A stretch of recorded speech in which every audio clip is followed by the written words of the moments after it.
सभी को मेरा स्वागत है. You all are welcome, and today we have this is very special episode, and we have very eminent person, Madam Aloka Guha with us. So we welcome you, ma'am, and we have Dr. Nimeshji Desai sir. He is here, and we welcome you, sir.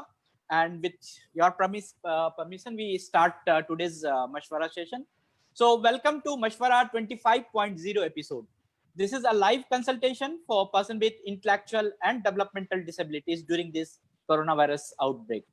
मशवरा के इस 25वें episode में हम आप सभी का स्वागत करते हैं और कोरोना वायरस के प्रकोप के दौरान बौद्धिक और विकासात्मक दिव्यांगजनों के लिए मशवरा एक परामर्श का माध्यम है, लाइव परामर्श का माध्यम है. I welcome all our guests and audience, and today we are going to talk about helping students with specific learning disabilities. आज हम विशिष्ट अधिगम दिव्यांगता वाले छात्रों को कैसे हम मदद कर सकते हैं इसके बारे में बात करेंगे, चर्चा करेंगे. We know that the learning is a process. It is an event. Learning is a change. It acquires new knowledge. Learning is also gaining knowledge and skills and attitude also. When we observe any interruption in any network, either it is the internet or whatever the network is in our life, we feel very reacting very very other way in the another way, and to any interruption to the process, any event or any anything, we observe that the change or difficulty, it starts in acquiring the skills, it acquiring the knowledge or developing the attitude or developing the strong impact.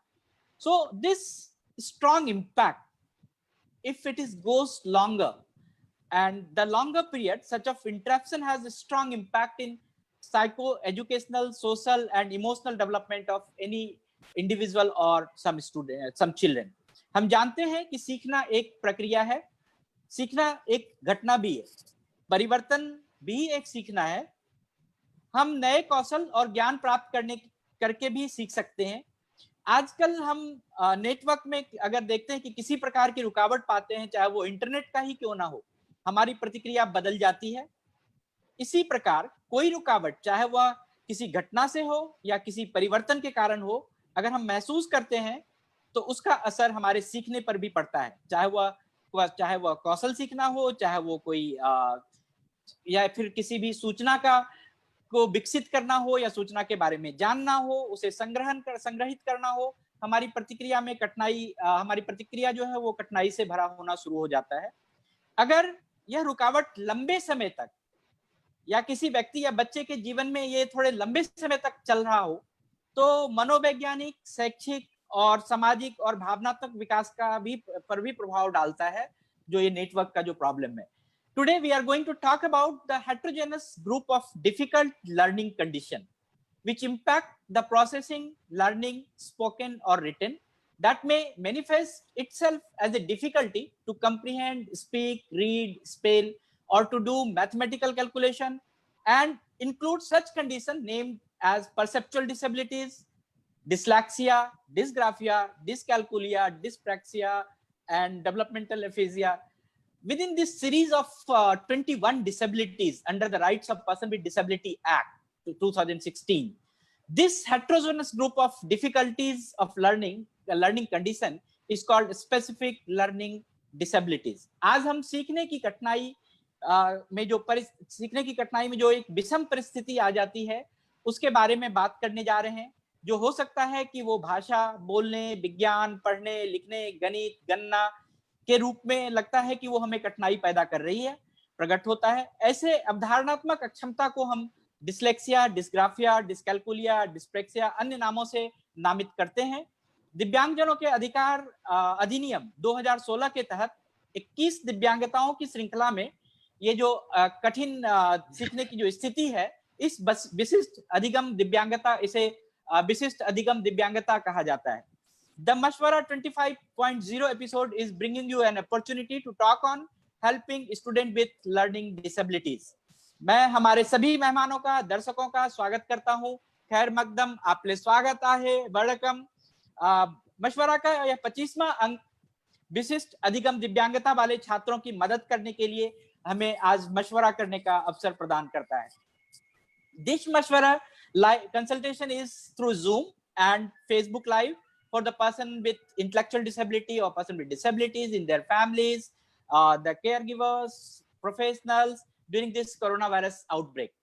यह मशवरा live परामर्श corona virus प्रकोप के दौरान zoom पर और Facebook live के माध्यम से बौद्धिक और विकासात्मक अक्षमताओं वाले दिव्यांगजन, उनके परिवार और अन्य दिव्यांगजन, उनके परिवार, देखभालकर्ता, पेशेवरों के लिए लाइव है।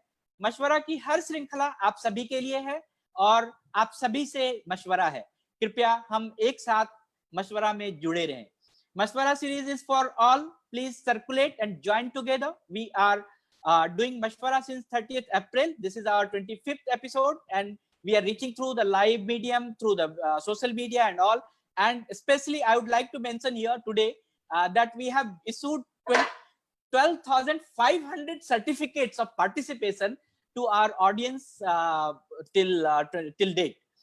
Once again, I welcome and appreciate our special guest to join Mashwara Live. I would like to go to Dr. Nimesh Desai, sir. If you want to say something, few words.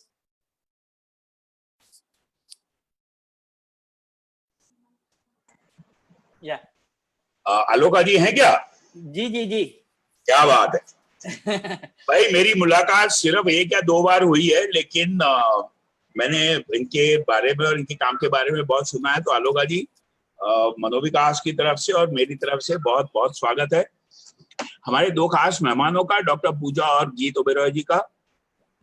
जो आपने चुना विषय बहुत सही है Alok, because amongst the IDDs, autism spectrum और बाकी चीजों के साथ कई बार स्पेसिफिक लर्निंग डिसेबिलिटी खासकर इंटरवेंशन में मिस हो जाती है। SLD का एजुकेशन इंस्टीट्यूशन में थोड़ी बात होने लगी है, सर्टिफिकेशन हो जाता है, कुछ बेनिफिट्स मिलने वो मिल जाते हैं, लेकिन मुझे जैसे लगता है SLD के साथ इंटरवेंशंस क्या हो और कैसे हो सकते हैं, ये हम सबके लिए आई गेस बहुत ज्यादा मायने रखता है सीखने के लिए। तो मैं अपने आप को जैसे अक्सर कहता हूँ मनोविकास के वेबिनार्स में, मैं यहाँ कोशिश करता हूँ सीखने की, और मेरी आज भी कोशिश रहेगी कि इन दोनों स्पेशल गेस्ट से और आलोका जी से और आपसे कुछ सीख सकूं। अगर मैं 3:45-4 बजे तक अगर फारिग हो जाऊं तो माफी चाहता हूं एडवांस में, क्योंकि कुछ काम और भी, और 4 बजे एक और वेबिनार है। लेकिन thank you very much everyone being here, specially Geet Oberoi, doctor Pooja, Aloka ji. Alok, thank you sir, thank you very much. And this episode is bringing you a very important topic, and we welcome our expert, Dr. Geet Oberoi. She is a founder of Orchid Foundation. She is a visiting scholar of Harvard Graduate School of Education. She is a TED Talk speaker also. We welcome you, ma'am. It's our pleasure. And our next speaker is Dr. Pooja Jha Nair. She is a rehabilitation psychologist. She is a director of Total Solution Hyderabad. Total Solution provide technical support to 30 different schools in the city to run their resource room, especially for the children with special needs. This session is presided by our Dr. Nimesh Desai, sir. We welcome our sign language interpreter, Miss Rakhi Ramola. मैं पुनः आप सभी का एक बार स्वागत करता हूं। मशवरा लाइव में शामिल होने के लिए आप सभी का आभार व्यक्त करता हूं। मशवरा का यह प्रकरण एक महत्वपूर्ण विषय लेकर आया है। मैं आप सभी का पुनः स्वागत करता हूं डॉक्टर गीत ओबेरॉय का, डॉक्टर पूजा झा नायर का, और जिन किसी को भी जरूरत हो सांकेतिक भाषा में अनुवाद का, तो वो आप राखी रमोला के विंडो में जरूर जा सकते हैं। So sometimes children usually have difficulty from the time they enter into the formal school program or formal school system. The readiness skills necessary for reading may have the much masters we need, and if somebody is in first grade, if they are not able to, some children, they are not able to read or write or something, spell, that is tough for that person, that children. As the year progresses, the child may develop behavior, emotional problems based on such difficulties. कभी कभी बच्चों को औपचारिक शिक्षा school कार्यक्रम में प्रवेश करने के समय ही कठिनाई होनी शुरू हो जाती है कि वो जो एक सीखने के लिए जो एक महारत हासिल है, जो एक स्किल हासिल होना चाहिए, वो उनमें उस बच्चे में नहीं होता है। जैसे वो पहली कक्षा में प्रवेश करता है तो लगता है कि वो पढ़ नहीं सकता, या सामान्य रूप से उसकी कठिनाई शुरू हो जाती है।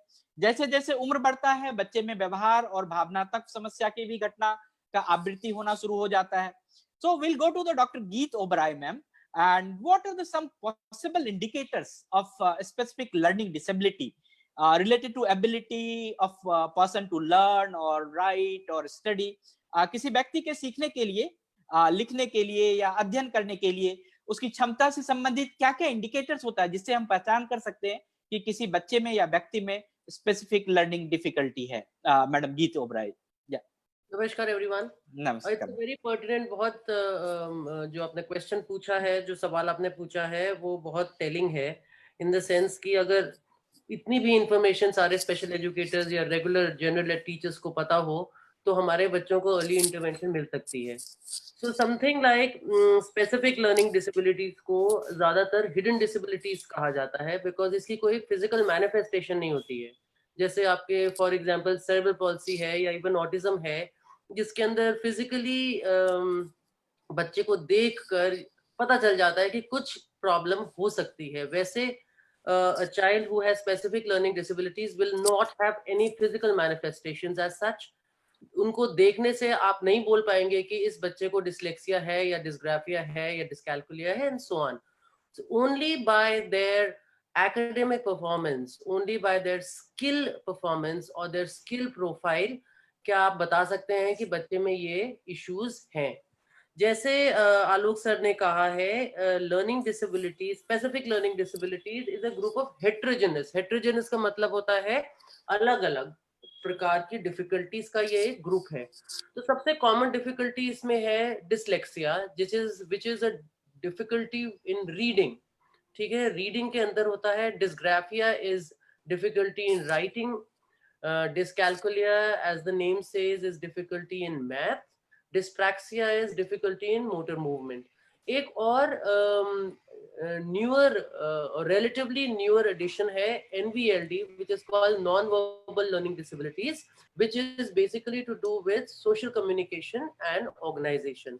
तो जैसे आप इनका नाम पढ़ेंगे, जैसे डिसलेक्सिया के अंदर रीडिंग का प्रॉब्लम होता है, तो वैसे ही आपको पता चल जाएगा कि बच्चा रीड नहीं कर पाएगा, बच्चा फोनेटिकली शब्दों को डिकोड नहीं कर पाएगा। जैसे कैट, बैट, मैट वर्ड है, वो वर्ड्स को ब्रेक नहीं कर पाएगा और रीड नहीं कर पाएगा। बच्चा अगर डिस्ग्राफिया है तो बच्चा लिख नहीं पाएगा या वर्बली आंसर्स बोल लेगा, पर उसको जब उतारना पड़े पेपर पे तो वो उसका जो रिटन एक्सप्रेशन होता है वो सफर करता है। अगर मैथ्स का प्रॉब्लम है तो सीक्वेंसिंग में इश्यूज है, नंबर कॉन्सेप्ट नहीं समझ आता है बच्चे को, बिफोर एंड आफ्टर बच्चे को समझ नहीं आता है। सो ऐसे ऐसे करके बहुत main things which you have to look for in से junior school will be inability to read, inability to decode words, inability to recognize sometimes the letters, inability in letter sound association, which means कौन सा letter या कौन सा अक्षर कौन सी ध्वनि से जुड़ा हुआ है। These are the things which the symptoms which you have to look out for. ये मैं छोटी क्लास की बात कर रही हूँ, पर जैसे जैसे बच्चा बड़ा होता जाता है वैसे वैसे इसकी सिम्टम्स और साइंस वो चेंज होते रहते हैं। क्योंकि अगर बच्चा सपोज तीसरी में है तो तीसरी कक्षा में बच्चे से एक्सपेक्टेशन होती है स्कूल में कि उसकी कॉम्प्रिहेंशन भी अच्छी हो, वो लिख पाए, राइट। सो जैसे जैसे बड़ा होता रहता है बच्चा वैसे वैसे उसकी कॉम्प्रिहेंशन की डिमांड्स बढ़ जाती हैं। But a child who has specific learning disabilities, specially dyslexia and dysgraphia, उसको कॉम्प्रिहेंशन में भी प्रॉब्लम होएगा, ऑलराइट, वर्ड प्रॉब्लम्स में भी प्रॉब्लम होएगा। And then slowly going on, जब बच्चा से चौथी या पांचवी में आ जाता है और उसको डायग्नोसिस अभी तक नहीं हुआ है, इंटरवेंशन नहीं हुई है, तो उसके बिहेवियर प्रॉब्लम्स भी साथ साथ शुरू हो जाते हैं। So the symptoms list really differs and it becomes, जिसे कहते हैं ना, लार्जर एंड लार्जर, बड़ी बड़ी होती है। It's almost like a inverted funnel, नीचे साइंस कम है और प्रॉब्लम्स कम होती हैं, पर जैसे जैसे बड़ा होता है बच्चा वो ज्यादा वाइड होती जाती हैं, बिकॉज उसमें अलग अलग प्रकार की specially emotional and behavioural issues भी साथ जुड़ने लगते हैं अगर बच्चे को इंटरवेंशन नहीं मिले। Great ma'am, great, it's good. मैंने बहुत ही देखा कि बहुत ही आपने अच्छे तरीके से, एक साधारण तरीके से कैसे हम पहचान सकते हैं किसी बच्चे में अगर कोई प्रॉब्लम है, कोई डिफिकल्टी है, तो उसको हमें जानने की जरूरत है। और जैसे मैम ने कहा कि अगर हम ये थोड़ी सी बात अगर भी जान लें तो हम आगे चल के बहुत हेल्प कर सकते हैं। ये बहुत इंपॉर्टेंट है, हमें पहचानना बहुत इंपॉर्टेंट है। मैं आप सभी से आग्रह करूंगा कि if you have any questions, suggestions, answers or whatever things, you are most welcome. You can write us in our message box. हम आपको आपका जो क्वेश्चन है, जो आपका सुझाव है, जरूर लेंगे। We'll now go to the Dr. Pooja Jha Nair. We see that the promoting the wellness in the children requires purposeful attention and intervention both in educational and emotional arena. Although it is not always possible to determine which of two factors is responsible for the child's performance. बच्चों की सहूलियत के लिए शैक्षणिक या भावनात्मक पहलू दोनों को उद्देश्यपूर्ण से हमें देखना चाहिए और उसके लिए हस्तक्षेप के लिए, उनके अर्ली इंटरवेंशन के लिए बातचीत करनी चाहिए, उनकी आवश्यकता देखनी चाहिए। यद्यपि यह निर्धारण करना हमेशा संभव नहीं है कि बच्चे में कौन सा चीज ज्यादा जिम्मेदार है, चाहे इमोशनल पहलू जिम्मेदार है या बिहेवियरल पहलू जिम्मेदार है। So let us talk how to help the children with specific learning disability in terms of attention and intervention of both in the educational and emotional arenas. हम शैक्षणिक और भावनात्मक आवश्यकताओं के दोनों क्षेत्रों को ध्यान में रखते हुए एक जो लर्निंग डिसेबिलिटी वाले बच्चे हैं उसको मदद कैसे कर सकते हैं। डॉक्टर पूजा झा नायर। सर पहले तो बहुत बहुत धन्यवाद, आपने एक बहुत अच्छा प्रयास शुरू किया है। आई थिंक इसके द्वारा बहुत लोगों को मदद की जा सकती है। जी जी जी। मैम ने बहुत सिंपल और साधारण शब्दों में बहुत अच्छे से बताया। और सबसे बड़ी बात जो सभी पेरेंट्स से मैं पहले रिक्वेस्ट करना चाहती हूँ कि ये एक हिडन डिफिकल्टी है, जैसे गीत मैम ने बोला। प्लीज इसका मतलब ये नहीं है कि जो कॉजेज हिडन हैं उनको हम नजरअंदाज करें। हम सभी रीडिंग और राइटिंग के पीछे ज्यादा भागने लगते हैं, यह नहीं रियलाइज करते कि छोटी उम्र में जब ये दिक्कतें सामने आती हैं तो ये क्यों आती हैं और उसके लिए हमें करना क्या चाहिए। क्योंकि अगर एज ए स्पेशल एजुकेटर मैं बच्चे की रीडिंग और राइटिंग पे ही फोकस करती रहूं तो शायद मुझे सुपरफिशियल रिजल्ट जल्दी मिल जाएंगे। लेकिन जैसा कि गीत मैम ने ऑलरेडी आप सबको बताया कि हम बड़ी क्लासेस में पहुंचते हैं और फनल कैसे बड़ा होने लगता है, हमारी समस्याएं बढ़ती जाएंगी और इस प्रकार की ट्रेनिंग से हमें कुछ खास फायदा नहीं होगा। आज हम बात करेंगे, वैसे तो खैर आलोक सर ने मुझे बोला है माउंट एवरेस्ट पे 2 मिनट में चढ़ जाओ पूजा। नहीं, आप चढ़ते रहो उतरते रहो, कोई दिक्कत नहीं कि मैं आपको बेसिक थोड़ा बहुत क्या क्या बता पाऊं। सबसे पहली चीज है अटेंशन, क्योंकि एकाग्रता ही सीखने की पहली कड़ी है। अगर अटेंशन स्पैन कम होगा तो डेफिनेटली कोई बच्चा सीखने के लिए आपको मुश्किलें ज्यादा पैदा करेगा। अभी एसआईडी में क्यों बच्चे अटेंशन स्पैन के लिए कमी दिखाते हैं? ऑफ कोर्स क्योंकि उन्हें समझ में नहीं आता, they are not able to process things the way it is going on in a classroom situation, that too group situation where I can get distracted very easily. So the first thing is हमें थोड़ा attention span पे ध्यान देना चाहिए। क्या क्या attention span हम देख सकते हैं? अभी मैं अगर डिटेल में जाऊंगी तो बहुत समय लगेगा। मैं बहुत सिंपल सी एक एक्टिविटी आपको बताती हूँ, मैंने बोर्ड पे बना के रखी आपके लिए। मैंने एक सिंपल 4x4 का ग्रिड बनाया। मैंने इस तरफ पे नंबर लिखे हैं और इस तरफ पे ABCD लेटर्स लिखे हैं और बीच में सभी शेप्स को रैंडमली प्लेस कर दिया है। मेरा सिर्फ एक काम है, मैं बच्चे को पूछ सकती हूँ कि क्या आप मुझे बता सकते हो बिना फिंगर से ट्रैक किए, अपनी आंखों को ट्रैक करते हुए कि 1C में क्या है। तो बच्चे को अगर फिंगर में यूज नहीं करने दूंगी तो वो विजुअल ट्रैकिंग यूज करेगा, विजुअल अटेंशन इन्वॉल्व हो जाएगा यहाँ पर और वो मुझे बताएगा कि 1C में डायमंड है। ये एक बहुत सिंपल एक्टिविटी है, आप उसको लिखने के लिए बोल सकते हैं। इसके बहुत सारे फायदे हैं। ऑफ कोर्स आप कॉपिंग स्किल्स पे वर्क कर सकते हैं, आपको रीडिंग के लिए हेल्प होगी। ये सभी चीजें प्री रिक्विजिट्स में है। सर क्या मैं स्क्रीन शेयर कर सकती हूँ? हाँ करिए, आपको बनाया मैंने। You can use it, yeah. मैंने आप लोगों के लिए एक छोटा सा पावर पॉइंट प्रेजेंटेशन बनाया है 3 मिनट का, ताकि मैं आपको बता पाऊं। अभी जैसे कि आप अगर ये स्लाइड देख सकते हैं जो कि विजुअल क्लोजर के ऊपर है। कभी कभी जब हम रीडिंग राइटिंग सिखाते हैं तो आपने नोटिस किया होगा कि मेरा बच्चा बहुत जल्द रीडिंग शायद सीख जाए, लेकिन उसको स्पीड नहीं आती। क्यों? क्योंकि उसका जो रैपिड ऑटोमेटिक नेमिंग है या जिसको हम ऑटोमेटिसिटी बोलते हैं, वो काफी हद तक कम रहती है। अगर आप विजुअल क्लोजर का इस्तेमाल करेंगे तो मेरे बच्चे को रीडिंग की स्पीड या उसकी मास्टरी आएगी। ये एक्टिविटी बहुत सिंपल है। इसमें मैंने सारे ऑब्जेक्ट्स हाथ से बनाए हैं सिंपल पेंट पे, और उसी का इरेजर लेकर उसको पार्शियली इरेज कर दिया है। टास्क ये है कि बच्चे को बताना है कि ये ऑब्जेक्ट्स क्या हैं। इसी में अगर मैं नेक्स्ट लेवल पे जाती हूँ तो मैंने कुछ वर्ड्स लिए हैं और उन वर्ड्स को पार्शियली इरेज किया है ताकि बच्चा उसे रीड करके बता पाए। What is visual closure? It is basically mentally filling in missing spaces और missing parts of an object. मैं और आप जब कॉपी करते हैं बोर्ड पर से तो हम ऐसे नहीं देखते हैं PAR के। आपने नोटिस किया होगा कि जब मेरे बच्चों को कॉपी करने के लिए कहा जाता है तो वो बहुत बार लेटर बाय लेटर कॉपी करते हैं, क्योंकि वो बहुत बार होलिस्टिक वर्ड अप्रोच को या फिर विजुअली क्लोज करके एक कंप्लीट चीज को देख नहीं पाते। ठीक है पूजा थोड़ा इंग्लिश भी यूज कर लेंगे बीच बीच में, कर लेंगे। जरूर sir. So visual closure is basically the ability to mentally fill in missing part of an given information. Where does it help you? It helps you to become more automatic, more faster in your learned skill. Next one, simple copying ability. What we will do in this activity, whatever word the child has already learned, you can write down them on the whiteboard or on your screen if you are taking a session through Zoom and all, the way we are doing nowadays.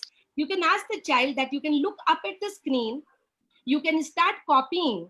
But dear, when you look at the first word and you say WE, I'm going to erase it. This will not be available to you to look at the board again and copy and see that again. ऐसा करने से बच्चा अपने working memory capacity पर थोड़ा सा और जोर देगा और ज्यादा नंबर ऑफ इंफॉर्मेशन को होल्ड करने के लिए ट्राई करेगा। Working memory is a simple capacity which allows you to hold the information till you are processing it to get a solution. जैसे कि अगर मैं बोलती हूँ 5 + 4 + 2, by the time I say 2, my child might have forgotten 5 and 4. He cannot tell you even the correct answer in that situation. Same way, क्योंकि जब वो board पे देखता है, बोर्ड से देखकर नीचे नोटबुक तक आने में वो भूल जाता है। तो उसकी वर्किंग मेमोरी इंप्रूव करने के लिए एंड वंस अगेन इसमें अटेंशन डेफिनेटली हिडन कंपोनेंट है। Same way this one is again for visual attention but with a twist of your position in space. हम ऐसी एक सिंपल सी स्लाइड बनाकर बच्चे को 4 सेकेंड के लिए एक्सपोज करेंगे और फिर उसके बाद उसे हटाकर उसको पूछ सकते हैं what did you see or which color was there at the top left corner. These are very simple activities. If the child is coming to you, आपको किसी पीपीटी की भी जरूरत नहीं है। एक सिंपल A4 शीट के 4 कॉर्नर पे 4 डॉट लगाकर you can play this activity with them. Same way, you can ask for the shapes, for numbers, and then to make it little more complicated, I have even given you letter and number combination. Now, one thing which Geet ma'am already said, poor association. बहुत बार ये देखा गया है कि junior schools में हमारे बच्चों को लेटर रिकॉग्निशन में प्रॉब्लम आती है। जब हम लेटर रिकॉग्निशन में प्रॉब्लम देखते हैं तो मेन कंसर्न कहाँ आता है? Auditory and visual association. जो मैंने देखा उसका नाम क्या है, या फिर आपने जो नाम बोला वो दिखता कैसा है। This confusion is very common among our children with specific learning disorders. Why? Because they are not able to do this simultaneous processing very easily. Now, to improve that, what all we can do, you can play very simple games of blindfold the child, write a very big letter on the floor, make the child walk on that, blindfolded, take the child near to a board or to a paper और उसको बोलिए आपने जिस letter पे walk किया, क्या आप उस लेटर को लिख सकते हो? Second thing, you can write at the child's back and then ask the child, what did I write? Can you name it? Every time you must show the picture of whatever you made to the child also. जब हम ये reinforce करते हैं तो labeling skills, naming skill जिसको हम बोलते हैं, that can also improve. Yes, I will share the PPT with Alok sir. You all can get it. Yeah, very good. I can clap कि you have given the very good information. और जो PPT के बारे में you have जितने भी लोगों ने बातचीत किया है, I'll take the PPT from Pooja and I'll put it on the our mashwara.live, our website, and there you can download in that episode. Each episode has the different page. You have to go in the episode number 25 and there you can download. And then whatever I have made on the board, that also they can click. No issues for that. Yes. There is no copyright. Yeah. So Mashwara is virtually it is very helpful for everyone, and even Manovikas is also open virtually. If you want, you can talk to us, if give a call, and our Manovikas e-Gyansala and other counseling sessions, or we can some counseling process are available, and you can call us, you can talk to us. And Madam Geet Oberoi ma'am, we have got some questions. That is, what age we can recognize the SPLD in हम जो एक जो बच्चे में specific learning disability है वो किस उम्र में पता कर सकते हैं कि बच्चे में आ गया है sir? The answer to this is that in the Western world, you cannot do a diagnosis, or you cannot give a child a diagnosis of SLD before the child is about 8 years old. पर वहाँ पे 8 years old इसलिए होता है क्योंकि वहाँ के school बहुत लेट शुरू होते हैं. वहाँ पे बच्चे स्कूल ही जाते हैं जब वो 6 साल के हो जाते हैं या 7 साल के हो जाते हैं. In our country, where the child is supposed to be in school by 3+, so then from that point of view, हमारे 5 साल के बच्चे एक पूरे सेंटेंस पढ़ने शुरू हो जाते हैं. So what I would say, to be जिसे कहते हैं ना, to be on the safe side, we can very easily diagnose a child with SLD who has been in a school system for at least 1 year or about maximum 2 years. तो पहली class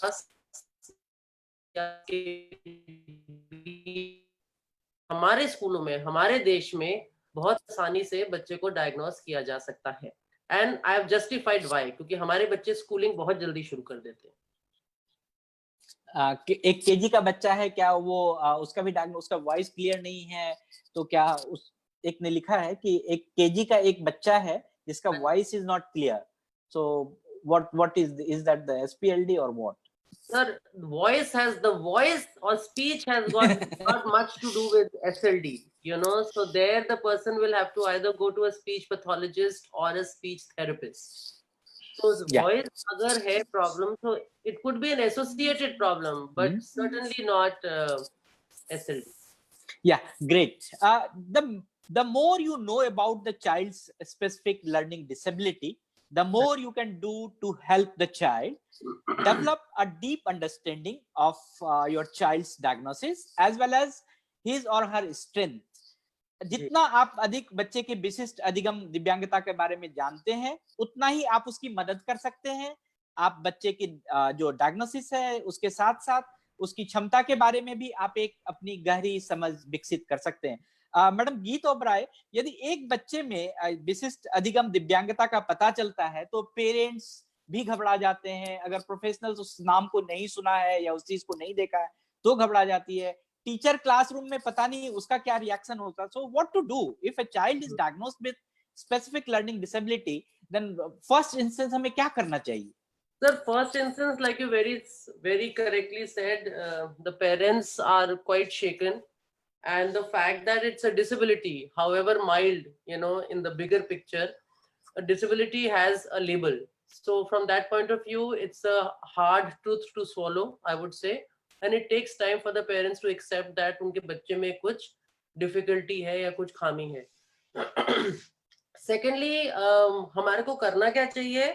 Sir, sabse pehli baat hai ki parents ko ye samajhna chahiye ki this is not a mental disorder. This is not a cognitive disability. This has got nothing to do with your IQ as such. IQ is your intellectual quotient, right? तो एक बच्चे की IQ superior range में भी हो सकती है. He can have an IQ of 140, 135, maybe even 150 and still have dyslexia or dyscalculia. All right.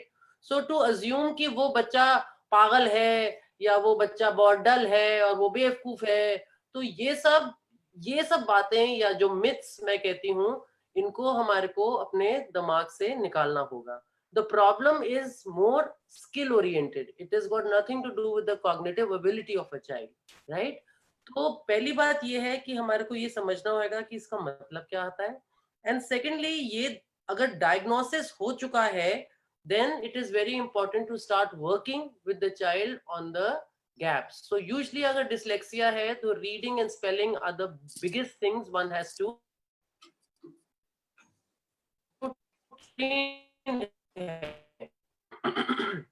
please be informed that जो चीजें हमारे बाकी के disabilities के साथ जो techniques काम करती हैं वो शायद specific learning disabilities के साथ इतनी ना काम करें, because specific learning disabilities बहुत academically oriented disability है. तो उसमें बच्चे को पढ़ाना कि कैसे लिखना है, कैसे read करना है, कैसे spell करना है, you need to get trained or at least have some kind of understanding for that.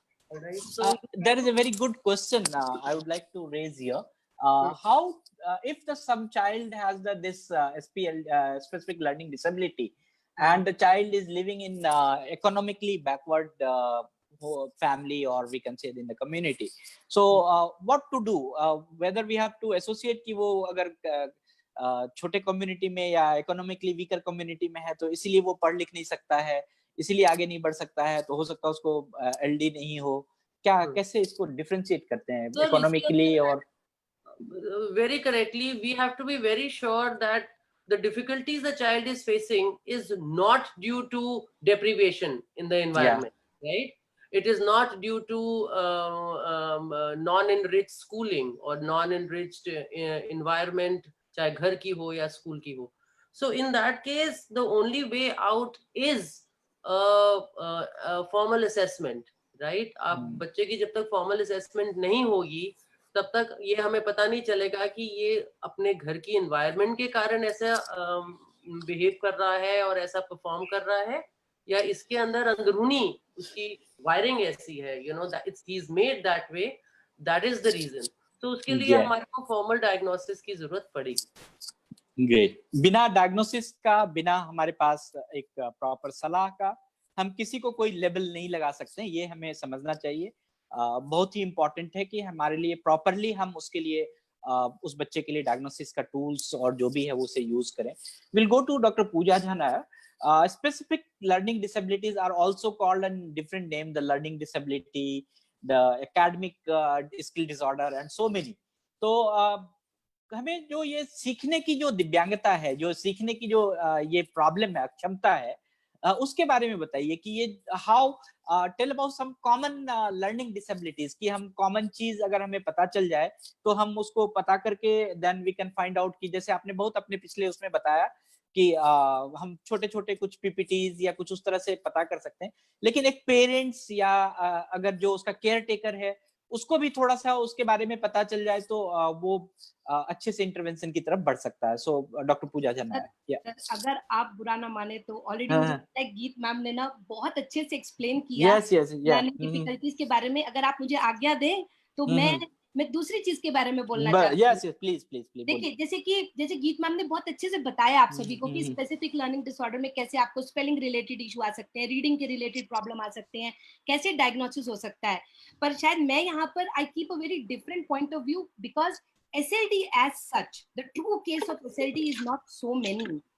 We feel that when we go to a school system, we have different kinds of cases sitting in the same classroom. Diagnosis करने से पहले अगर हमको ये पता चले कि ये क्या हो सकता है तो मुझे लगता है वहां पे थोड़ी क्लैरिटी और आएगी. What we need to know that one already Geet ma'am said, intelligence is very good. It is average or maybe above average. Still the child is struggling with reading and let's say writing skills and spelling difficulties are there. You will also meet a set of children जो कि बड़े अच्छे से लिख सकते हैं, handwriting beautiful है, perfectly organised है, रीड भी कर लेते हैं, थोड़ा बहुत हद तक याद भी कर लेते हैं, लेकिन उनकी प्रॉब्लम आ जाती है मैथ्स नहीं कर पा रहे हैं, हायर लेवल के इंग्लिश कंटेंट को कॉम्प्रिहेंड नहीं कर सकते, कोई भी चीज आप इनडायरेक्ट पूछते हैं तो भूल जाते हैं। प्लीज प्रॉपर डायग्नोसिस से ये पता कीजिए कि कहीं उसका IQ लो एवरेज रेंज या बॉर्डर लाइन में तो नहीं है, क्योंकि मेरे इन बच्चों को कोडिंग डिकोडिंग का कोई प्रॉब्लम नहीं होता, अच्छा कॉपी करते हैं, अच्छे से राइटिंग करते हैं, पढ़ना उन्हें पसंद है, लेकिन बेचारों को समझ नहीं आता, कॉम्प्रिहेंशन पे काम करना जरूरी है। कुछ बच्चे जो कि बहुत ज्यादा बीच में पिस जाते हैं, 1-to-1 पे रीडिंग और स्पेलिंग में कोई प्रॉब्लम नहीं आएगा, लेकिन जब वो ग्रुप सिचुएशन में जाएंगे तो उनको सेम डिफिकल्टी आनी शुरू हो जाती है जैसे कि डिसलेक्सिया में दिखती है। प्लीज सस्पेक्ट कीजिए कि कहीं इसको अटेंशन डेफिसिट डिसऑर्डर तो नहीं है, क्योंकि ये बच्चे बहुत इंटेलिजेंट हैं, इनको रीडिंग में कोई प्रॉब्लम नहीं है, इनको स्पेलिंग में कोई प्रॉब्लम नहीं है, लेकिन ग्रुप में अपना अटेंशन कैसे होल्ड करना है वहां पे इन्हें बहुत दिक्कत आती है। जैसा कि मैम ने ऑलरेडी एक और न्यू कैटेगरी के बारे में बताया, सोशल कम्युनिकेशन डिसऑर्डर, यहाँ पर भी कोडिंग डिकोडिंग में कोई प्रॉब्लम नहीं है, बच्चा शायद आपको ऑटिज्म के जैसा दिखे जबकि वो है नहीं, उसको सिर्फ सोशली कम्युनिकेट करने में दिक्कत आ रही है। ये बच्चा रीड कर लेता है, लिख लेता है, लेकिन फिर से वही प्रॉब्लम, लैंग्वेज कॉम्प्रिहेंशन में उसको इश्यूज आ रहे हैं। टेक्निकल वर्ड्स जानने से ज्यादा अच्छा अगर हम ये जान पाए कि हम उसको डिस्क्रिमिनेट कैसे कर सकते हैं, how can we discriminate. So somebody is asking like, how can I find if a child is LD or autism? It's something very, very different, two categories. The child who will have a specific learning disorder will not necessarily, he will be too shy. He will talk to you. He will communicate with you. A child with autism spectrum disorder may not be able to communicate with you. How to discriminate? A child with autism, even non-verbally cannot communicate to you. That is a major difficulty with them.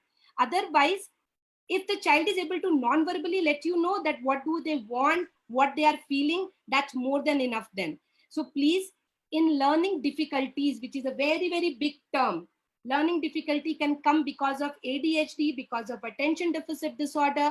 It can happen because of autism. It can happen because of mild intellectual disability. SLD, definitely Geet ma'am explained very, very nicely. I think nobody should have any doubt about it right now.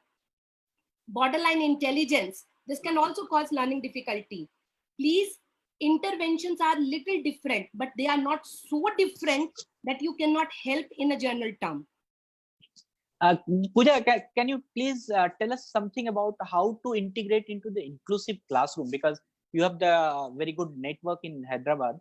So for example, sir, yeah, how we are working out over here, and I think this is not something new, sir, which I have developed, but what is working perfectly is the awareness among regular teachers. First of all, we do conduct a lot of free workshops for teachers to make them aware what learning difficulties are. We don't focus only on SLD. We let them know about all kinds of learning issues, and we give them a child's profile after the informal assessment, because formal assessment is not possible on such a large scale for everybody. Now the regular teacher knows what is the difficulty of the child. After establishing the resource room, first thing is their emotional well-being. The teacher has to say, can you go dear and learn your English, rather than saying go for your special education class, because the timetables are pasted in each classroom. That is the emotional aspect. Second, teacher will be made very well aware that what my child has learned, because then my class teacher asks those questions only from this particular child to boost his ego and to improve his self-esteem. Integration of SLD is very easy. It's not at all difficult if the school can follow simple guidelines as given by CBSE.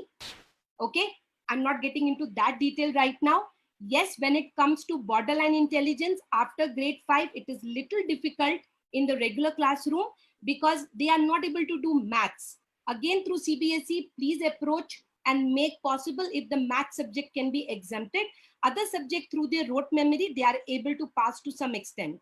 Attention deficit disorder, with very simple behavior modification plans, like a contract kind of thing. If you are doing this, what is waiting for you? So every child has a behavior modification plan with their token economy in place. and they know that if I behave in this way, I will get a chance maybe to sit next to the teacher and eat my food, or I will be able to sit next to my favorite friend, because you have to think of the consequences, positive or negative, which can be applicable in the school system. So sir, integration is very easy if we can just take practically available things from the school system itself, because every parent cannot go out and avail the services from remedial centers and all. Great. बहुत ही अच्छा आपने बताया कि अगर हम छोटे छोटे awareness programme करें, छोटी छोटी जानकारी अगर हम दे दें, तो we can solve many problems. That is good. Geet ma'am, we have some questions. That is जो हम लोग बात कर रहे थे वो क्वेश्चंस आ ही गया. जो SPLD जो स्पेसिफिक लर्निंग डिसेबिलिटी है, उसका सर्टिफिकेशन कैसे होता है, कहाँ बनता है? सर these are ऐसे हमारे डॉक्टर देसाई सर भी हैं, but yes please you tell. The disability certificate is the same story for all disabilities. Wherever you have to go, it's basically the hospitals, and there are certain identified institutions in the country whose disability certificates are acknowledged or accepted by CBSE and other boards. And ये SLD के अंदर हमारे को बस ये दो चीजें याद रखनी है कि जब डिसेबिलिटी सर्टिफिकेट बना हो तो जो टूल यूज हुआ है वो निमहांस बैटरी होना जरूरी है, because that is the tool which has been identified in the PWD act, which is the persons of disability act. हम कोई और टूल के बलबूते पे बच्चे की डायग्नोसिस नहीं कर सकते हैं अगर हमारे को डिसेबिलिटी सर्टिफिकेट चाहिए. So we will have to go to your government hospital जिनके पास टूल्स हैं और जिनके पास ट्रेन्ड प्रोफेशनल्स हैं ये टेस्टिंग करने के लिए, या हम उन ऑर्गेनाइजेशंस के पास जाएं which have been identified as accepted by CBSE or other education boards. Great. So अगर आप परमिशन दे तो I just wanted to add, please.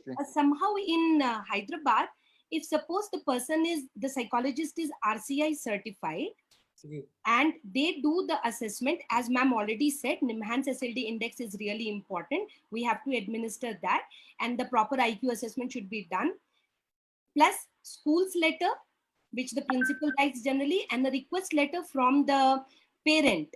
These three things are more than enough to avail all the accommodations as available by CBSE. So यहाँ पर sir SLD के लिए specially मैंने देखा है कि डिसेबिलिटी सर्टिफिकेट के लिए नहीं जा रहे हैं लोग, शायद अवेयरनेस उतना नहीं है, लेकिन यस अगर हम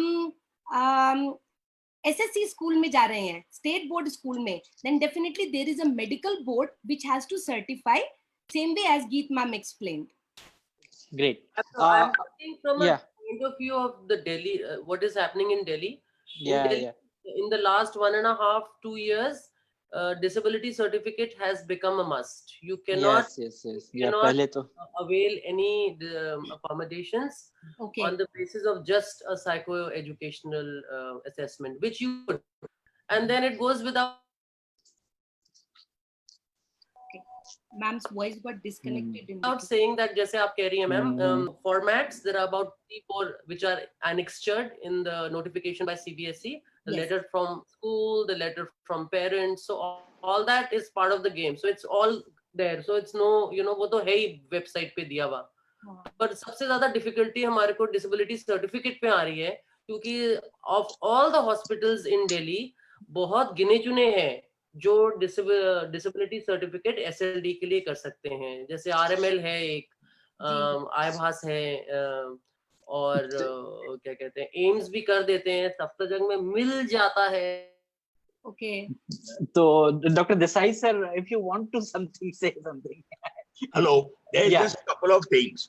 जैसे हमारे दोनों एक्सपर्ट्स सही सलाह दे रहे हैं, एक एडिशनल इंफॉर्मेशन ये है कि भारत सरकार के नियमों के अनुसार 18 साल के कम उम्र वालों बच्चों के लिए जाना पड़ेगा पीडियाट्रिक्स डिपार्टमेंट अभी भी. सो अगर आप जनरल हॉस्पिटल जाए, RML जाए, एम्स आए, या और किसी शहर में जनरल हॉस्पिटल के मेडिकल कॉलेज के पीडियाट्रिक्स डिपार्टमेंट से होगा. वो 18 साल के ऊपर की उम्र वालों का साइकियाट्री डिपार्टमेंट से या मेंटल हेल्थ डिपार्टमेंट से आप करवा लें. जहां तक मुझे ध्यान है, जो अगर मैं वार्तालाप सही समझाऊं, जो पूजा कह रही है उससे मैं थोड़ा सहमत हूँ। सीबीएसई या ऐसे दूसरे बोर्ड्स स्क्राइब देने के लिए, एक्स्ट्रा टाइम के लिए फॉर्मल बोर्ड बैठाया हुआ डिसेबिलिटी सर्टिफिकेट इंसिस्ट नहीं करेंगे। हम लोग के पास इतने सारे सर्टिफिकेट लेते हैं which clearly says this is only for the purposes of examination, extra time और स्क्राइब। तो उसमें सबका समय और एनर्जी बच जाता है। डिसलेक्सिया का क्लिनिकल डायग्नोसिस हो गया, चाहे निमास बैटरी हुई नहीं हुई, बोर्ड हुआ नहीं हुआ, आप एटलीस्ट वो सर्टिफाई कर सकते हो कि इस बच्चे को ये तकलीफ है और इसके लिए ये सुविधा दी जाए। लेकिन मैं आलोक एक चीज और इन दोनों हमारे साथियों की रजामंदी से जी चलो, जो इन्होंने दोनों ने अच्छी बात उठाई, लेकिन अलग अलग एंगल से। गीत ओबेरॉय जी ने बहुत अच्छी पहली बात कही थी, जो एक बहुत बड़ी सामाजिक सच्चाई है कि बच्चों के लिए, किशोरों के लिए या इवन वयस्कों के लिए न सिर्फ पहले होता था, अभी भी होता है कि सारा क्लब कर दिया जाता है एस पागल है या रिटार्डेड है। तो उससे जरूर बचना चाहिए और हम सबका फर्ज रहेगा कि हम आप सब मिलके, स्पेशल एजुकेटर्स, हम सब लोग जो बेस्ट एफर्ट कर सके बारीकियां समाज तक पहुंचाने की, खासकर एटीट्यूड बदलने की, वो करें। धीरे धीरे बदलेगा, बहुत कम अभी बदला है वो एटीट्यूड, कुछ क्लासेस में बदला है, बाकी अनफॉर्चुनेटली अभी भी बहुत सारे क्लासेस में, न सिर्फ इस देश में, बहुत सारे में सबको एक ही ग्रुप में देख लिया जाता है, जो बड़ी दुख की बात है और उससे सिग्मा और बढ़ जाता है। संबंधित बात जो पूजा ने कही थी कि जो डिफरेंशियल डायग्नोसिस है, स्कोलेस्टिक परफॉर्मेंस बीइंग पुअर और लर्निंग डिफिकल्टी, उसमें जो सारी कंडीशंस पूजा ने बहुत अच्छे से गिनवाई, उसमें दो बार मैं जोड़ना चाहूंगा। चाइल्डहुड मेंटल इलनेस भी जो पहले माना जाता था नहीं होती है, वो अब हम मानते होते हैं। Childhood depression, childhood schizophrenia, so it could also be that in addition to जो पूजा में 5-6 बातें गई। और उससे भी महत्व की मुझे लगता है, very often the child's symptoms including poor performance may be a manifestation of the parental or the family pathology. तो मैं पूजा से बिल्कुल सहमत हूं, एंड आई एम श्योर गीत विल एग्री, कि every learning difficulty not be immediately labeled as SLD. अब जाहिर है, मैं यहाँ जरा शायद पूजा को या तो समझा नहीं या जेन्युइनली डिफर करता हूँ। हम कोशिश ये जरूर करें कि टीचर्स को और बाकी समाज को, एजुकेशनिस्ट को समझ आ जाए कि ये 5-6 कंडीशंस अलग अलग हैं, उनका मैनेजमेंट अप्रोच अलग है। लेकिन स्कूल टीचर्स बहुत कम जगह पे एफर्ट करके वो डिफरेंशिएशन कर पाएंगे। तो ज्यादा से ज्यादा क्लास टीचर वो अपने स्कूल काउंसलर को रिफर कर दे, है ना। स्कूल काउंसलर है जो स्पेशल एजुकेटर है, वो डायग्नोसिस कर सके, जो पूजा ने 5-6 कंडीशंस बताई और जो मैंने 2 जोड़ी। क्योंकि मैं एक बार फिर कहना चाहूंगा, आई एम श्योर हमारे साथी सब प्रोफेशनल्स हैं, लेकिन जाने अनजाने में हमारी तरफ से ना हो जाए ये गलती, या हमारी निगरानी में स्कूल के द्वारा ना हो। Every learning difficulty is not SLD. Yes, बहुत सारे दूसरे कारण है, उनमें से कुछ ट्रीटेबल है मेडिसिन से या थेरेपी से। तो अगर फैमिली पैथोलॉजी है तो वो ठीक हो जाएगी, चाइल्डहुड डिप्रेशन तो वो इलाज से ठीक हो जाएगा, हम उसको एसएलडी का गलत नाम दे देंगे। और एक बात और कहना चाहूंगा, आप सब लोग एक्सपीरियंस है, मुझे सलाह भी दें अगर मैं सही सोच रहा हूँ। दी टेस्ट इंस्ट्रूमेंट, निमास बैटरी और anything else being applied and being found positive will not again be confirmatory, because मेरा दावा ये है कि अगर डिप्रेशन में है बच्चा तो वो भी मेजरमेंट आर्टिफैक्ट से एसएलडी में पॉजिटिव दिखाएगा, एकदम संभव है। तो जो क्लिनिकली डिफिकल्टी है कि every learning difficulty is not SLD, that does not get ruled out by administering the battery. Battery does not differentiate false positive or false negative, especially false positive. Thank you. Great sir, आपने बहुत ही clear कर दिया sir. एक बहुत ही important subject है down syndrome. तो हम लोग आपके उसमें कभी भी जो है कि we can talk on the Down syndrome. हमारे पास बहुत सारे मैसेजेस आ रहे हैं इसमें, so I would like to say कि maybe in the next coming mashwara we will do separate on Down syndrome, separate talk on the Down syndrome. We have some more questions कि जो हमारा exemptions in the subject है, जो CBSE guideline है, या फिर कि जैसे अभी हमारे एक्सपर्ट ने बताया कि हम मैथ्स नहीं अच्छा लगता तो मैथ्स के बदले में दूसरा सब्जेक्ट ले सकते हैं। I can tell you here, the CBSE has the skill knowledge program, very good program, जिसमें बच्चे 2 सब्जेक्ट को चेंज कर सकते हैं in a skill subject like hospitality, retail, IT, उसमें सब्जेक्ट में चेंज कर सकते हैं। तो इस तरह के बहुत सारे गाइडलाइन बने हुए हैं CBSE में भी, NIOS में भी, और भी जगह इवन के एग्जामिनेशन गाइडलाइन बने हुए हैं। आपको देखने की बात है, इंफॉर्मेशन गेन करने की बात है। If you are gaining the information, if you are tailoring the information, कि वो इंफॉर्मेशन आपके लिए, वो जो गाइडलाइन है वो आपके लिए कितना उपयोगी है, that will be very important. So will go into the next segment. जैसे जी, into next segment, just 1 second I will take, because so many parents are here. Dear parents, please don't be scared of the medicines. I'm a psychologist, and many psychologists, they say that how can you refer a child to a psychiatrist for medication? Please don't be hesitant. If a child is just having attention deficit disorder or ADHD, medicine can do wonders. Some people, they say that wait and then the child would start performing. We are forgetting that by the time you are waiting, my gap between the age and learning skills are increasing. So please explore. Whenever you feel that attention is a major concern, please explore the good doctor, meet them, and try to take help of medication also. Thank you, sir. Great great great. ये तो हम लोग बहुत बार बोलते हैं, लेकिन एक कहीं ना कहीं there is a mental blockage, और we can say the attitudinal blockage, कि जिसको दूर करना बहुत जरूरी है। Geet ma'am, we have the one question that is NVLD, उसके स्ट्रेटजीज क्या हैं and how to deal with this NVLD? Can you tell me about that, NVLD? Sir, NVLD actually stands for non-verbal learning disabilities. And like even Pooja mentioned that, you know, it is basically to do with social communication and organization skills, you know. So this is a child who will have no problem reading and writing. In fact, in certain cases, this child is almost hyperlexic, which is opposite of dyslexic, you know. So this is a child, वो छोटी ही उम्र में बड़ी बड़ी किताबें पढ़ देगा, story books पढ़ लेगा, और यू नो जहाँ पे बच्चे कैट बैट मैट पढ़ रहे हैं, वो हैरी पॉटर्स पढ़ रहा है, you know, it's almost like that. However वो पढ़ते हैं पर समझ में कुछ नहीं आता है, तो comprehension is a big miss there, and the social communication is also not age appropriate. So these are the kids who are not able to interact appropriately with their peer group and other children. They prefer to always play with or interact with younger children. तो अगर वो 7 साल के हैं तो वो चाहेंगे कि वो 4 या 5 साल के बच्चों के साथ ज्यादा इंटरेक्ट करें, क्योंकि अपने उम्र के साथियों के साथ as far as special education intervention is concerned, तो वो ऑर्गेनाइजेशन स्किल्स के अंदर हो सकती है और वो कॉम्प्रिहेंशन के अंदर हो सकती है. So using special education techniques like word attack skills और I would say W word graphic organizers and so on and so forth. So the comprehension of the child can be worked upon. But as far as social integration is concerned, you need to give the child therapy, you know, socialization intervention, so the child knows how to behave in a certain social situation, whether it's in school, whether it's outside school. Usually it's the counselor who can do a good job. We cannot expect general ed teachers to do our jobs, you know. Agar wo sirf identify kar dein, it is a big thing, and I think that is more than enough. They are also accountable for the other 40 children who are in their classes, you know. Great, very true. For them to know ki these are the signs, this is a checklist.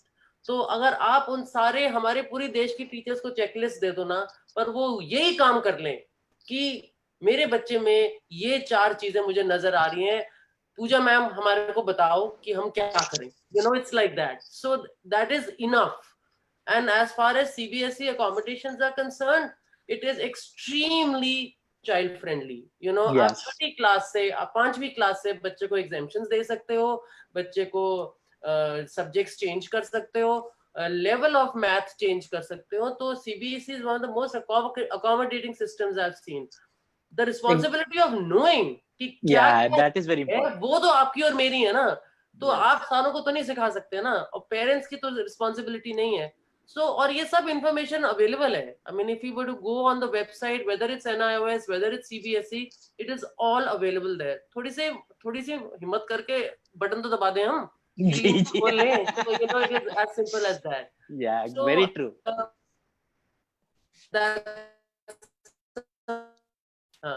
I don't know if Pooja wants to share something. Yeah, Pooja, I have seen you are dealing with the NVLD child. आपके पास बहुत सारे ऐसे stories भी हैं. I have gone through it. ये मेरा बहुत favourite area हो चुका है अभी. जी मैं देखा हूँ पहले भी, इसलिए डेफिनेटली बहुत इंटरेस्टिंग कैटेगरी है. तो सारे पेरेंट्स मुझसे एग्री करेंगे कि ये वो बच्चे हैं जिनका शायद सोशल कम्युनिकेशन नहीं इम्प्रूव हुआ हो, लेकिन ABCD पहले बोलना सीख जाएंगे, कलर का नेम पहले बोलना सीख जाएंगे. They will be able to name the shapes also. But mama, I want this, they won't say. Or manipulation with mother, they won't learn. Why? Because ABCD, color, shape, everything is factual knowledge. They don't change. So they keep learning that very well. But when it comes to language, which is social language in nature, they start getting totally stuck with that. Now, as already ma'am said, when we are dealing with social communication disorder, please, this is a new thing, but I want everyone to read about it. There is something called theory of mind. Kindly refer to that and work on my child's mind. This is the bundle of experience which me and you lucky people, we learned it just by observing others. But my child is not observing you because he is not a social learner. So his experiences are need to be created. Theory of mind is a very, very simple technique which you can use. It is freely available right now, thanks to the lockdown, and say thanks to Corona again, because many of the publishers, they have shared that information freely. I'm going to share with Alok sir some of the free material for all of you. Work on theory of mind. Mind is the software of human body. Hardware is your brain. So please develop the software for my social communication disorder children. Teach me language module. Please, it's a very simple module which teaches my children how to communicate with each other. And then last and very important, social stories. How to make my child predict what's going to happen next. What is this whole experience about? It cannot be done by me and you because we don't have so much time. You hardly will give me 1 hour every day. Please teach the mother. Don't hesitate to teach a mother. Nobody will take away your clients. Nobody will share your information with anyone. My children would definitely learn. If you can do this aspect, you will definitely make an impact on their academic performance also. I have a boy who is in 7th standard right now. He says, I want to kill that person who made literature and social study. Why are you saying like that? They asked me to imagine if Akbar was not the ruler, what would have happened to India? Why should I imagine? He is an Olympiad topper for math and science. Why? Both the subjects are factual. So please, if you can improve my language processing skills, my cognitive fluency, plus my social thinking, you will help me a lot. Then NVLD becomes very easy. Thank you, sir. Great.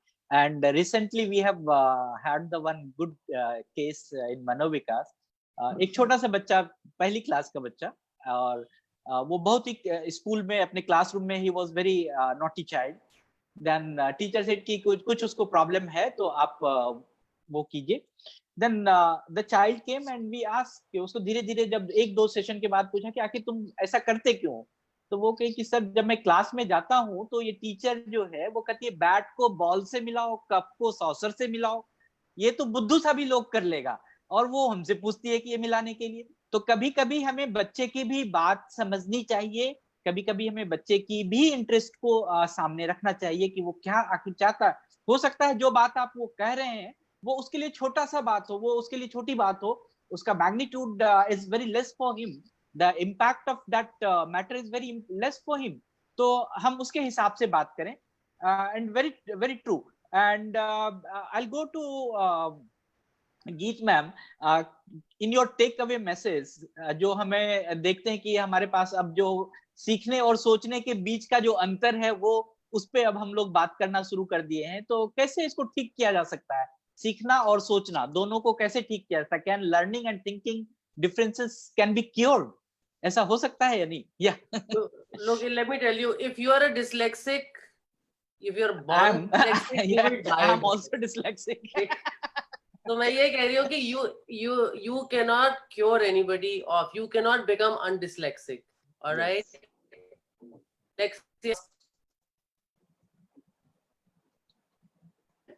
But yes, early intervention is the best form of intervention, as in any disability, where the child is taught strategies to cope with the academic pressure. A. B. The teachers, our education and our community at large needs to understand that being doctors and lawyers and accountants is not the only thing. There are a lot of creative people out there which need to be motivated to follow their passion and their hearts. You know, a lot of people who are dyslexics are brilliant in things which you and I can never even think about doing. Okay, so they are fantastic artists, they are great sports people.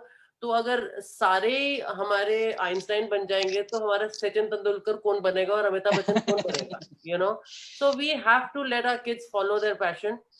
अगर बच्चा डिसकैलकुलिक है तो वो कभी भी maths का professor या tutor या अकाउंटेंट बनना नहीं चाहेगा. अगर आपको लैंग्वेज नहीं आती है, अगर आपको लैंग्वेज से आप कतराते हो, तो आप कभी इंग्लिश का नॉवल नहीं लिखोगे जिंदगी में, right? So we only go after our strengths, we build our life on our strengths. So that is what we have to understand.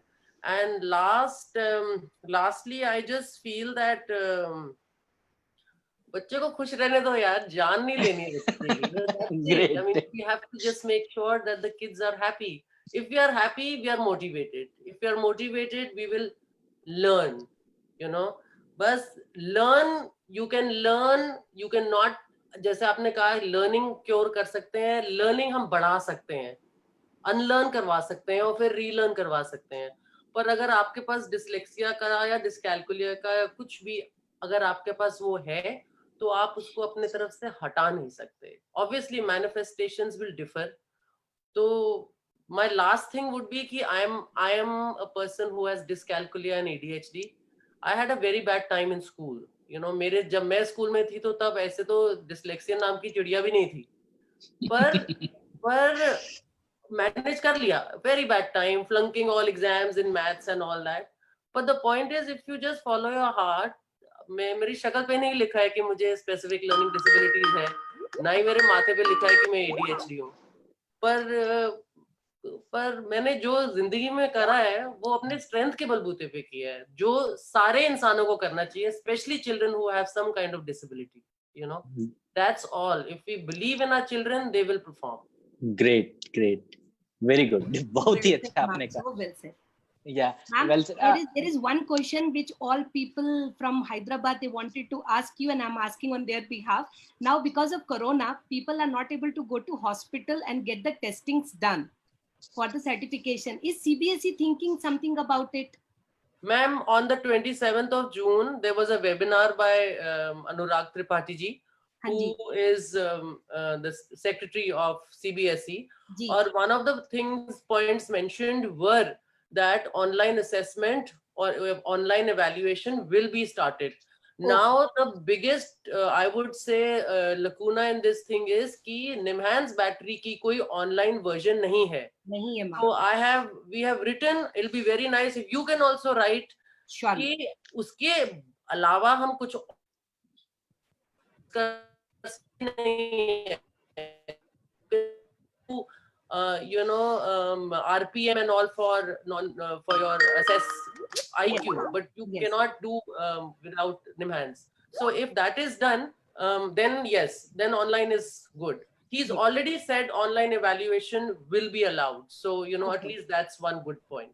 Yeah, even CBSE is in process to designing for online evaluation. तो हो सकता है कि कुछ CBSE का ही है sir, ये CBSE नहीं बोला. हाँ, CBSE अभी वो कर भी रहा है, पूरा बेचारे लगे हुए हैं. लेट अस सी कि क्या कब तक ये हो सकता है.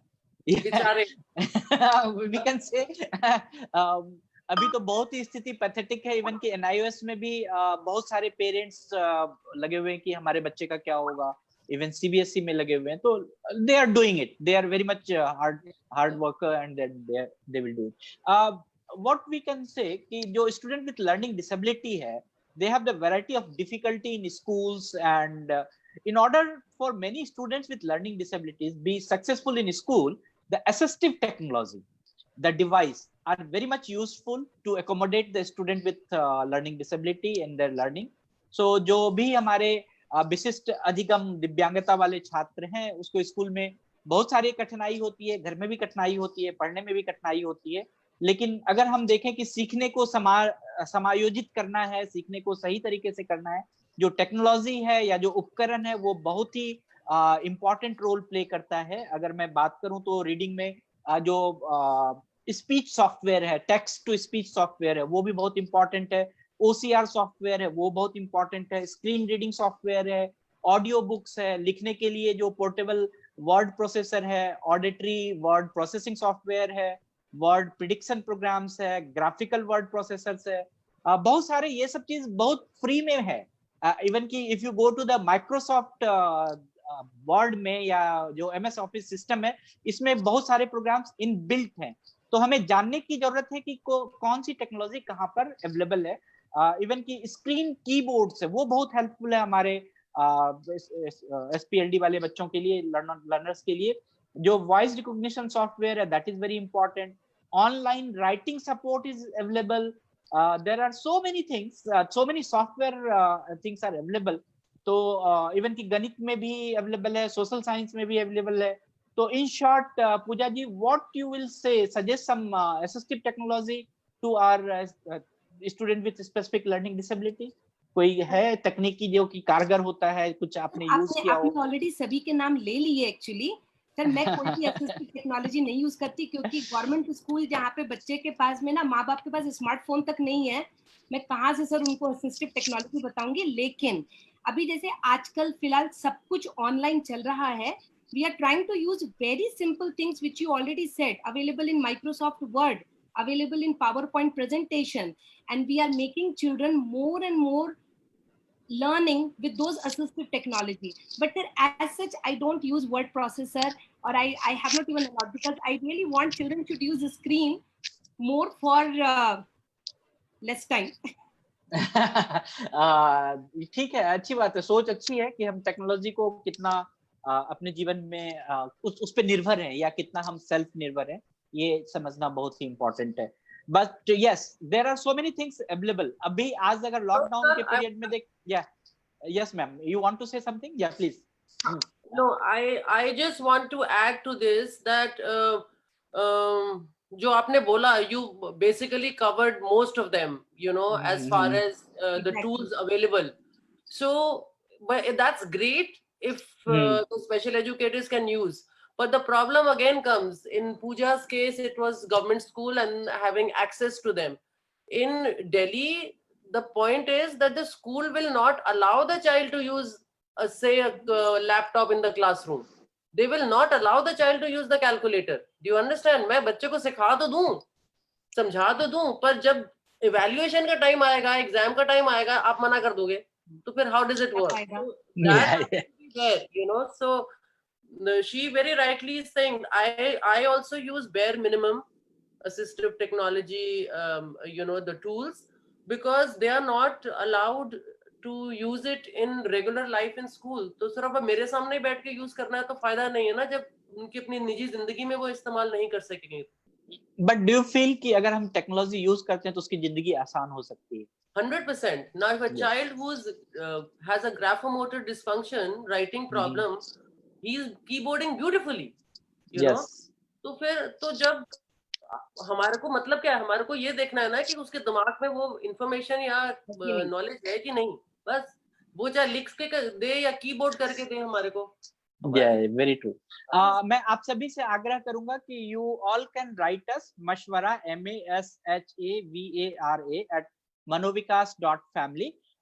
अगर गीत मैम और पूजा मैम, आपसे आग्रह है, बहुत सारे लोगों का चाहत है कि if you could share your email ID and phone number, and Pooja especially, I have seen there is a parent from Hyderabad, they want your number, contact number, so if you feel okay, then you can share your contact detail in the chat box. I already sent you the PPT. Please. Sir, I already sent you the PPT, details are there in that also. Okay, but if you can share your any office number or something. Sir, that's what it is, an office number, sir. Yeah, great. Do you want me to share right away, sir, in the you can share it. Yeah, that will be good. Yeah. So I'd like to tell you about our next session, and we are coming again on Wednesday, July 22nd at 3 p.m. with a new format, and each and every Wednesday we will do something different. So the Mashwara is announcing to host the series of best practices, the best practices from parents, siblings, professionals, schools, NGOs, hospitals. So on every Wednesday, our live consultation will be on your best practices. So you all will come, you may be coming here to present your best practices. In order to that, we have selected the 3 core areas. The one is education, care, and advocacy, and each and every details are available on our website. So please go through there and fill the feedback, fill the form, and our team will select your best practices and give you the opportunity to talk about and to present about your best practices among all our viewers. हम लोग पुनः एक बार 22 जुलाई को मिल रहे हैं दोपहर 3 बजे मशवरा के एक नए प्रारूप में, जो हम आपसे आग्रह करेंगे कि जो आपके श्रेष्ठ कार्य आप कर रहे हैं उसकी लाइव श्रृंखला आप उसको पेश कर सकते हैं आप मशवरा के थ्रू। उसमें 3 चीज हम लोगों ने बात किया है, केयर के बारे में, एजुकेशन शिक्षा के बारे में, और एडवोकेसी के बारे में। अगर आप ये इन तीनों एरियाज में अगर काम कर रहे हैं तो definitely will take your project as a best practice and will present in our and then final remarks from JC Gupta sir. Please give your final remarks. Yeah. नमस्कार सर। नमस्कार सर। नहीं, एज यू ऑल नो मेरा area of speciality जो है वो hearing impairment है। Yes sir. अभी जो मैं बातें सुन रहा था और जो मैंने पढ़ा लिखा सीखा है कि हमने बात तो करी, मगर एक क्लास में क्लास टीचर जो अध्यापक बच्चों को पढ़ा रहा है वो कैसे आइडेंटिफाई कर सकता है कि दिस चाइल्ड में हैव ए लर्निंग डिसेबिलिटी, या माता पिता कैसे आइडेंटिफाई कर सकते हैं, कैसे शक कर सकते हैं कि मेरे बच्चे में कुछ खराबी है, कुछ कमी है। तो उसके लिए मैंने 2-3 चीजें लिखी थी। एक तो केस हिस्ट्री, पेरेंट्स अगर बच्चे की हम डिटेल केस हिस्ट्री लें, pre birth, neonatal and postnatal, तो उससे हमारे को काफी इंफॉर्मेशन मिल सकती है। और जैसा कि अभी गीत जी ने भी कहा और पूजा जी ने भी कहा कि the SLD can only be identify once the child starts going to school. तो इंडिया में ये उम्र 5 या 6 साल है, तो वहां पर हम अक्सर बच्चों को होमवर्क देते हैं, तो वो होमवर्क कैसे नोट करता है, क्या उसमें कमी है, क्लास में जो बच्चा नोट्स लेता है उनको हम कैसे देखते हैं, डिक्टेशन होती है तो उसको हम कैसे देखते हैं, टीचर्स ब्लैक बोर्ड पर लिखते हैं उनको वो कॉपी करता है, कॉपी करते समय वो कहाँ गलतियां करता है उनको हम देख सकते हैं। तो ये कुछ पॉइंट्स थे जहां हम शक कर सकते हैं, डाउट कर सकते हैं कि बच्चे में SLD हो सकता है। I don't know whether I am right or wrong, but I just had in mind and I said it. Thank you. Great sir. Thank you sir. Thank you. And it is a great honor to host this 25th episode of Mashwara, and I thank all who have helped us in making all episode such a grand success. First of all, I would like to propose my heartfelt thanks to our special guests, Geet Oberoi ma'am and Pooja madam, for gracing today's Mashwara and giving your very thoughtful information for our audience. And I appreciate all. And today we had the good conversation with our Dr. Dinesh Desai sir. आपने बहुत ही अच्छा एक नया perspective खोल दिया to think and to include something for the people with SPLD. And I would like to express my profound gratitude to our chairperson, board members, the Madam Aluka Guha, Mr. K.N. Ojha sir, and many people, those who are very much known to this field, and they were present in this session.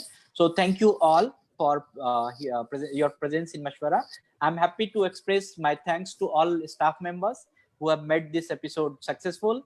And again, thank you Adya for volunteering to send the messages to all the audience in early in the morning, to all the participants. So thank you Rakhi for sign language interpretation. Thank you Suraj for working Facebook Live. Thank you Susil, and thank you Indra controlling the Zoom. Today she is controlling the Zoom and all. So thank you everyone. It was a very wonderful presentation. मैं आप सभी का धन्यवाद ज्ञापन करता हूं कि आपने बहुत ही अच्छे से मशवरा को आगे बढ़ाया है, और विशेष रूप से जो हमारे विशेषज्ञ हैं आज, डॉक्टर गीत ओबराय मैम और डॉक्टर पूजा मैम, आपको हार्दिक धन्यवाद। और हमारे एपिसोड में विशेष रूप से जो आज डॉक्टर देसाई सर ने और गुप्ता सर ने जो बात कही है, वास्तव में ये सराहनीय है। अपने सारे मेंबर्स का, सारे स्टाफ का बहुत बहुत धन्यवाद।